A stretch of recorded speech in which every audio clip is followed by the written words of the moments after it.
So there is a game that released on Steam today and it's called Wizard of Legend 2, and in this video we are going through why I have titled it Do Not Buy This Game. And yes, I have put yet in brackets in the title because this game could potentially get a lot better. It is currently in early access. And not only that, even if there is an early access game and I say do not buy, I don't put anything in brackets, that is for a game that I think is either going to take far too long to make better, or if I'm not confident that the game will even be worth playing and buying and stuff after the developers have done, like, made improvements and stuff. Whereas this game, I think it's got a lot of potential. The gameplay itself is enjoyable. They just need to do a lot more to this game. And first off, we're going to start with some info from the Steam store page, and then I'm going to go into exactly why I personally think not to buy this game. So in terms of the game's price, based on pricing it differently during early access and then after, they've said there is a possibility that the full version may be priced higher than the early access version, as the game's going to feature more content, expanded features and things like that upon full release. Early access is offering players a chance to join the adventure early at a lower price, but the thing is with that, the price is far too high for what you get in this game and how it works. And then for the current state of the early access, it's fully playable, it features 2 unique biomes for players to explore and master, and there's a 2-player multiplayer mode which provides a solid foundation for co-op play. The game's core mechanics are in place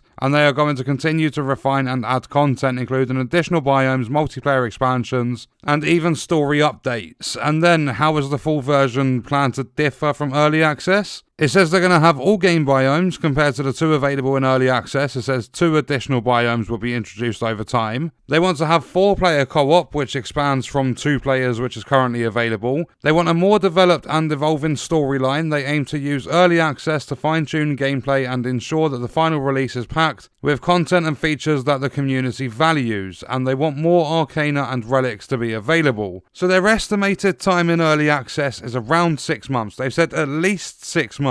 But that means if they can get it finished on time for what they plan, it's about 6 months until they're done, and this game is not going to be ready within 6 months. So talking about a couple of the negative reviews for it, because it's currently sitting at 44%, it is mixed, almost in the negatives, and that's after what's currently 65 reviews. A lot of people are pointing out the fact that compared to the first game, this is absolutely nothing like it. Some people are saying the bosses are far too easy. Others are complaining about bugs while saying that the game's in a better state than what it was during the demos and stuff, but it's still full of bugs and issues. And I think the biggest complaint is like how far off the first game it is and how much it feels more like Hades than it does Wizard of Legend. And then upon me jumping onto the game and playing it, I played for about half an hour before I gave up with it. I will probably return during its 1.0 release or something like that to see how much has changed. But the reasons I'm saying do not buy this game is because, 1, when you first start this game, there's pretty much no introduction. You jump into a new game, there's a couple of lines of speech or whatever between 2 characters, and then you're told to pick an Arcana. That's where the first issue comes in. They tell you to pick an Arcana, which for someone that plays games like this quite often, you're going to understand it. But for someone that doesn't play these games too often, doesn't know much about elements within video games, are not going to have a fucking clue what they are doing. You are basically given a radial will. You have to select your Arcana. So you have wind, water, fire, lightning, earth. Like it's your 5 elements that you're going to have in a game like this. But they are putting this radial wheel with no text at all. You get 5 images and you have to pick one that you want to play as. And it's not that there's no text, it doesn't tell you to fire, water, lightning. It's that each of these are going to have their own attacks. They are completely different elements. And the game explains absolutely nothing about the differences between these arcanas, these elements, whatever you want to call them. You are not going to know what each one does separately unless you quit out and start 5 brand new games and try all their attacks individually. And then, after you've picked your Arcana, there's maybe a couple more lines of talking or whatever, and then you're chucked into it. That's it. Go and play the fucking game. We're not going to explain anything at all to you. There are no tutorials, no nothing in this game, except for when you die and you first build up your signature. So basically, you go through as you're killing enemies, like by pressing, like you can see all the buttons and stuff at the bottom left. It at least tells you that part.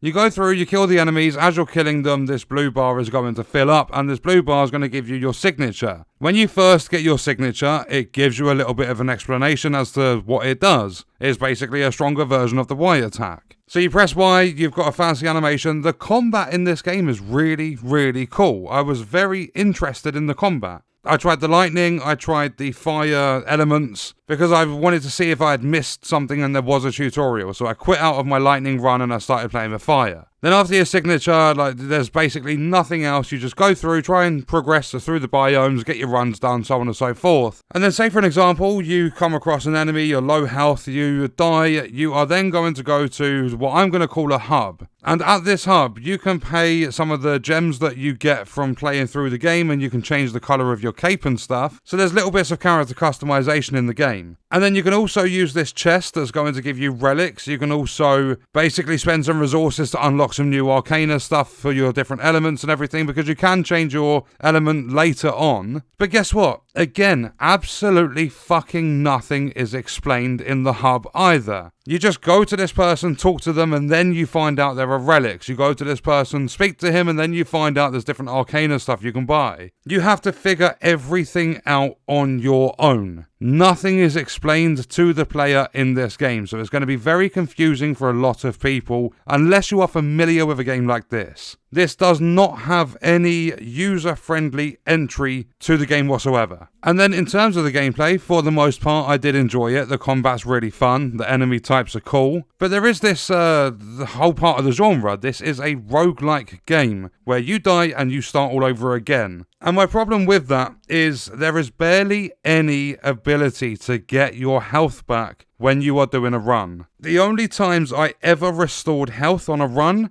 was when I killed a boss that doesn't even have a name. The bosses don't have names or anything. It was this massive, gigantic, like, treasure chest. And all it's got at the top of the screen is a health bar. That's it. So I took down this chest and it dropped me some health after. I think it was like 40 HP or something. And then I managed to find a random vendor throughout my adventures that sold me 75 HP and a bottle or whatever it was for 100 gold. Gold is also quite rare during your runs, so even replenishing your health through a vendor is going to be tough. So while I do think there is potential for this to be a good game, and I don't think there's going to be too much work, like I don't think this needs any longer than realistically about a year in early access. 6 months, I don't think they're going to get everything done in time, because there's a lot of issues they need to fix. They want to implement 2 extra players to their co-op. There's features and stuff that I believe need to be added to the game, like some basic tutorials, anything, just to help the user out, the end user. Because granted, a lot of people are going to easily pick up on everything that's going on within the game. It's not too difficult to understand, but at the same time, for people that are not familiar with this style of game, or even games in general, they're going to have a very, very hard time getting into this. And then my biggest complaint for the entire thing is, granted, it has a 10% launch discount, but it's still far too expensive. This is a £20 early access title. It is not worth that money at all in its current state, and that's why I said do not buy yet, because they said there's a possibility they will increase the price, so there is a chance they won't. And I think when they've got the extra biomes, when they've got the ability to have 4-player co-op, when they've fixed bugs, when they've added features and listened to feedback and everything, I think probably during its 1.0 release, I think this will be worth £20. It's not too expensive for a game. Like,